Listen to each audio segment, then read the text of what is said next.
මේ මොනරාගල පැත්තේ අපි හිටියේ ඒ දවස්වල ඔය කොටි ගහන කාලේ. මම කියන්නේ 2008 9 වගේ. මම 2003 එතකොට මේ ඉස්කෝලේ එක වසර දෙකේ වගේ 2009ටත් කලින් මං හිතන්නේ. ඉතින් කොහොම හරි ඔය කොටි ගහන කාලේ තාත්තා කරේ රෑ එළි වෙනකන් කෑම හදන එක. ඔය ෂෝටිස් කෑම එළවලු රෝස් වගේ. ඉතින් ඔහොම කෑම හදන එළි වෙනකන් ඔය කාලෙදී මේ ඒත් අම්මගේ තිබුණු අඩුපාඩුත් එක්ක කොහොම හරි තාත්තා රෑ එළි වෙනකන් මහන්සියලා වැඩ කරන උදේ පාන්දර මේ පොඩි බයිසිකලයක් තිබ්බා. අර මේ රතු පාට අර පොඩි බයිසිකලයක්. ඕකේ කැම ටික දාගන්නවා යනවා. ගිහිල්ලා මේ නගරෙට ටවුන් එකට ගිහිල්ලා මොනරාගල ගිහිල්ලා කඩවල වලට කැම ටික දාලා හවස එනවා. ඉතින් ඔන්න ඔය තාත්තා ගෙදර නැති වෙලාවේ කොහොම හරි තිබිච්ච සම්බන්ධයක් එක මේ දෙන්න අතර ප්‍රශ්නයක් වෙලා අම්මා යනවා ආයි එනවා. ඔහොම ප්‍රශ්න ටික තාත්තට සේරම එපා වෙලා ජීවිතෙත් එක එපා වෙලා මැරෙන්නම වහ බෝතලෙකුත් අරගෙන කැලේකට ගිහින් තිබ්බා. මේ මොනරා දම්බගල්ලේ කියලා ඒ පැත්තේ හිටියේ. ඊටසේ ගිහිල්ලා මේ ආයි තාත්තට මතක් වෙලා තියෙනවා නංගිවයි මාවයි. ඉතින් මේ කොහොම හරි ඊටසේ ආයි එක දමල ගහලා ඇවිල්ලා මේ ඔහොම ඉතින් අම්මා යන වෙනවා. ඊට පස්සේ යාලට රණ්ඩු වෙනවා ප්‍රශ්න වෙනවා. මේ ඉතින් ඔවත් එක්ක කාලයක් ගත වුණා. ඊට පස්සේ අම්මා මේ වෙන් වෙලාම ගියා. තාත්තා ඊට අවුරුදු කිහිපයක්ම මං හිතන්නේ අවුරුදු 3-4ක් තනියෙන් නංගිට එතකොට මාස ඔය මුලින්ම එහෙම යන්න ඉන්න පටන් ගත්තම ප්‍රශ්න ඇති වෙනකොට මං හිතන්නේ නංගිට අවුරුද්දක්වත් නැහැ. ඒතකොට ඒ කාලේ ඔය මොනරාවල පැතිවල වතුර එහෙමත් නැහැ. මට මතකයි ඒක අවුරුදු මට 3ේදී 4ේදී වගේ තාත්තා යනවා මේ නලලින් තියෙන නලලින් වල දුරට යන වතුර ගේන්න. ඒ ගිහිල්ලා එනකොට දැන් නංගිට ඇවිදින්න බෑ. එයා වඩාගෙන යන්න ඕනේ සහ මේ කෑම එහෙම හදන නිසා වතුර ගොඩක් ගේන්න ඕනේ. අර ලොකු බූලි දෙකක් අත් දෙකට අරගෙන තාත්තා කරන්නේ දැන් රෙදිත් තියනවා අපේ පොඩි කාලේනේ. ඉතින් ඕවයි සීරම අරගෙන යනවා. බූලි දෙක වතුර පුරවල කරන්නේ අත් දෙකට දෙපැත්තෙන් අරගෙන ටික දුරක් පාරේ බූලිය ගෙනල්ලා දෙපැත්තෙන් තියලා ආයෙ එනවා නංගි වඩාගෙන යන. ඉතින් රෙදි ටිකත් අරගෙන එහෙම ගිහින් දෙන. ඔහොම මේ මම හිතන්නේ මගේ ජීවිතේ තාත්තා තරම් කට්ට කාපු මිනිස්සෙක් මම දැකලා නැහැ. ඉතින් ජීවිතේ නන්නත්තර වෙන්න බිඳුවටම වැටිලා නැගිටපු මිනිස්සෙක් මම හිතන්නේ මගේ තාත්තගේ ජීවිතෙන් තරම් මම දැකලා නැහැ. ඉතින් කොහොම හරි මේ ඔය වගේ කාලය ගත වුණා. පස්සේ දැන් මේ ඉන්න අම්මා එයා තමයි අපිව හදාගත්තේ. ඉතින් අපි හරි ආදරේ එහෙම කිසි වෙනසක් නැහැ. ඊට පස්සේ කොහොම හරි කාලය ගත වුණා. මේ ඉස්කෝලේ ගියා. මම මාවරලි ඉස්කෝලේ ගියේ. නංගිත් මාවරලි ඉස්කෝලේ. ඉතින් ওই කාලේ ඇත්තටම අරමුණු කියලා ඒව නම් නැහැ මහලුකුවට. කලබල තිබිච්ච කාලේ දැන් තාත්තා රැට අර එළි වෙනකන් එළවලු රෝස් ඔය කෑම හදනවා. මේ තාත්තා කියන කතා එක්ක තමයි අපි මේව අහලා තියෙන්නේ. අපිට එච්චර තේරෙන්නේ නැහැනේ. අපි ඉතින් නිදා ගන්නවා, හැරෙනවා, ඉස්කෝලේ යනවා, එනවා. එච්චරනේ අපි දන්නේ පොඩි කාලේ.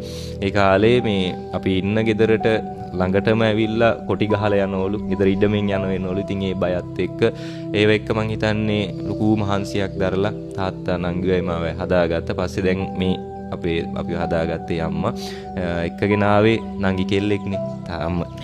අම්ම කෙනෙක් ඕනේ. ඉතින් ඒකත් එක්කම තාත් එක්කන් ආවේ. ඉතින් කිසි වැරදක් වුන්නේ නැහැ. මේ අපි අපේ ගම මාවරලේ. මේ මාවරලේ කුඩාපාන එකට තියෙන. ඉතින් මාවරලේ නෙවෙයි අපි හිටියේ. මාවරලෙන් එළියට කියනවා නම් සිද්ධි ගොඩක් තියෙනවා. ඉතින් මාවරලෙන් අපි ගියේ හේතුව තමයි අපිව වදපු අම්මා. එයාට හතිය තියෙනවා. ඒ ලෙඩත් එක්ක මාතර ඉස්පිරිතාලේ අවුරුදු මං හිතන්නේ ලොකු කාලයක් නවත්තලා හිටියා. ඊට පස්සේ තාත්තට අම්මව හොඳ කරගන්න ඕනේ නිසා ඒ කාලේ බැංකුව වලින් ණය අරන් තිබ්බා. මම හිතන්නේ ලක්ෂ ගාණක් අරන් තිබ්බා. ඒ කාලේ හැටියට ලක්ෂ 5ක් කියන්නේ ඒ කාලේ හැටියට නෙවෙයි. ඉතින් අපිට ඒක ලොකු ගාණක්. ඉතින් ඒ ණය ටික ගෙවා ගන්න බැරි ප්‍රශ්නත් එක්ක මේ තමයි ගිහිල්ලා තිබ්බේ. ඊට පස්සේ එච්චර කරලත් මම හිතන්නේ අපේ තාත්තා මාරි විදිහට අම්මට ආදරේ කරා. මේ අම්මව ගෙන්න ගන්න ගොඩාක් මහන්සි වුණා.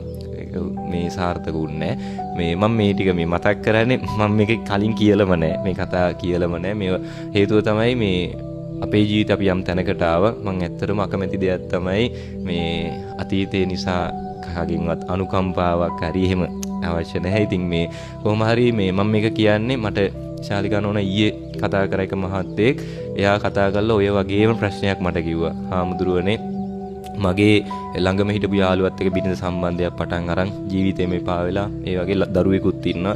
ඉතින් මම කියන්නේ මේ වැඩසටහන බලන එහෙමයි ඇතිනේ ඕනේ තරන්නේ ජීවිතේ පව අතාරින්න හිතිච්ච.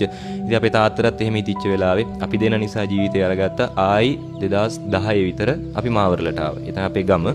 එද්දි අපි ලොකු ණයකාරයෝ. ගමට ණයකාරයෝ ඉන්න හිටින්න තැනක් නැහැ. ඇවිල්ලා වැටිලා ඉන්න තැනක්වත් නැහැ. ඒ ආපු දවස් මට මතකයි. ඒ ඇවිල්ලා තාත්තගේ යාළුවෙකුගේ ගෙදර හිටියා. ඊට පස්සේ මාවරලේ පොඩි කඩ කාමරයක් අරගත්තා බද්දට. ඒක මාසෙට බද්දක් ගෙවන්න ඕනේ. ඒකේ මේ කඩ කාමරේ ප්‍රධාන එක කාමරයක් තියෙනවා. ඒකේ එහා පැත්තේ මේ එච්චර අඩි මං හිතන්නේ 5ක්වත් නැහැ දිග මේ පටියක් වගේ එකක් තියෙන. ඕකේ තමයි මේ නම් එක ඇඳක් ලෑලි ගහලා හදාගෙන තිබ්බා. ඒකට ඔය කාඩ්බෝඩ් පෙට්ටි දාලා තිබුණේ මෙට්ට මුකුත් නැහැ. ඉතින් ඒකේ නංගීමායි පොඩ්ඩක් නිදා ගන්නවා. බිම අම්මයි තාත්තයි මේ සිංක් එක තියෙන්නේ. සිංක් එක යට වතුරත් එක්ක ඕකේ කාඩ්බෝඩ් පෙට්ටිය වල ඉට රෙදියලා නිදාගත්තා. ඉතින් ඔහොම 2010 11 වගේ මුල් කාලේ ගත වුණේ. ඊට පස්සේ මේ ටික තාත්තා කොහොම හරි මේ කඩේ වැඩ කරලා මහන්සි වෙලා අර ණය ටික ගෙව්වා. මුලින් අර අම්මා වෙනුවෙන් ගත්ත ණය. ඒ ටිකත් ගෙවලා ඉවර වෙලා ඊට පස්සේ මේ ටික පොඩි ඉඩමක් අරගත්තා. ඊට පස්සේ ගෙයක් හදාගත්තා.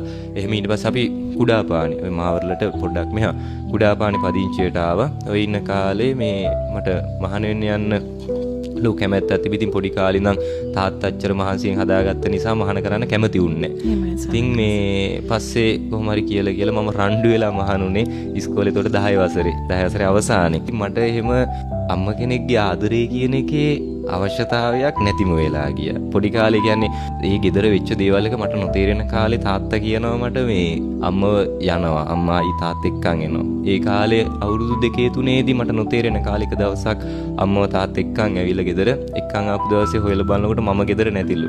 බලනකොට කළු පාට බෑග් එකකට මගේ දී රෙදි ටිකක් දාගෙන මේ මල්ල ඔළුවේ තියාගෙන මං ගෙදරින් ගිහිල්ලා කියන්නේ ඒ කාලේ ඉඳන් මන් දන්නේ ඉතින් වෙච්ච සිදුවීම් එක්ක මේ අම්ම කෙනෙක්ගේ සෙනෙහස කියන එක ඒකේ අහිමි වීමේ මහ ලොකු දෙයක් දැනෙන්නෙත් නැහැ. ඉතින් මේ ඒ ගැන දෙයක් නැහැ. මොකද තාත්තා එක දැනෙන්න දුන්නේ නැහැ. තාත්තා බලාගත්තා අම්ම කෙනෙක් මං හිතන්නේ මගේ තාත්තා කාපු කට්ට ජීවිතේ වෙන මිනිස්සෙක් කාලා ඇති කියලා. ඉතින් ඒකේ මේ ගොඩාක් කතා කරන්න නම් සිද්ධි තියෙනවා. ඉතින් මේ අන්තිමට වැටිලා හැදිච්ච මිනිස්සෙක් කොහොම හරි පස්සේ මේ මහණුනත් එක්ක මම හිතාගත් එකක් තමයි මගේ අරමුණක් වුණා.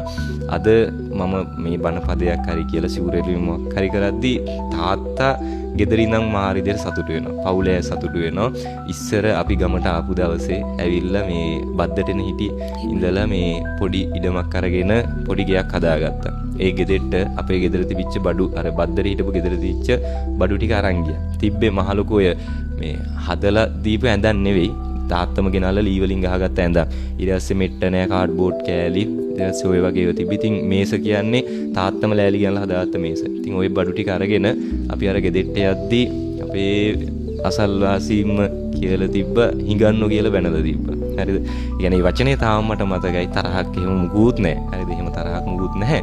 ඉතින් එදා හිඟන්නෝ කියලා බැනලා තිබ්බා. ඒ කාලේ කවුරුවත් හිටියේ නැහැ. ඇත්තටම මුල් කාලේ අපි දන්නවා තාත්තට මායි නංගී හිටියා. මටයි නංගිටයි තාත්තා හිටියා. ඊට පස්සේ දැන් ඉන්න අපේ අම්මා. අපි 4 දෙනා විතරමයි හිටියේ. මේ ඇවිල්ලා අම්මගේ රත්තරන් බඩු ටික හෙමුගස් තියලා තමයි කඩ කාමරයක් කුලේට අරන් හදාගත්තේ. ඉතින් හිතේ තැම්පත් වෙච්ච ගොඩක් දේවල් තියෙනවා. ඒ කියන්නේ අපිව හිඟන්නෝ කියලා ප්‍රතික්ෂේප කරා. තාත්තා සමාජي ගොඩක් ප්‍රතික්ෂේප වුණා. මේ ඉතින් ඕවත් එක්ක මගේ හිතේ මම හදාගත්ත අරමුණ තමයි දවසක මේ මං හිතන්නේ මට පුළුවන් උපරිමයෙන් මම ඒක යම් තාක් දුරට හරි කරා. මේ මමයි නංගී නිසා තාත්තා සතුටු වෙන්න එපා අනිවාර්යෙන්නේ. ඒ කියන්නේ අපි හදාගත්තේ යානේ. ඉතින් මේ මමත් උසස් පෙළ කරා දැන් විශ්වවිද්‍යාලයකට තේරුණා. ධර්මදේශනා කරනවා. මේ බණ තාත්තත් ගෙදර ඉඳන් අහනවා. ඉතින් තාත්තා අද කතා කරද්දි සතුටු වෙනවා. ඉතින් එදා කට්ට කාලා හදාගත්ත එකේ ප්‍රශ්නයක් උනේ නැහැ කියලා. එහෙම හදාගත්ත එකේ පාඩුවක් උන්නේ නැහැ කියලා. ඉතින් ඒකට තාත්තා සතුටු වෙනවා. මං කියන්නේ මේක බලන අයට ජීවිතේ කොච්චර වැටුණත් ඒ වෙලාවේ අතාරින්න එපා. අල්ලන් ඉන්න යන්න. කවදා හරි සතුටු වෙන දවසක් එනවා.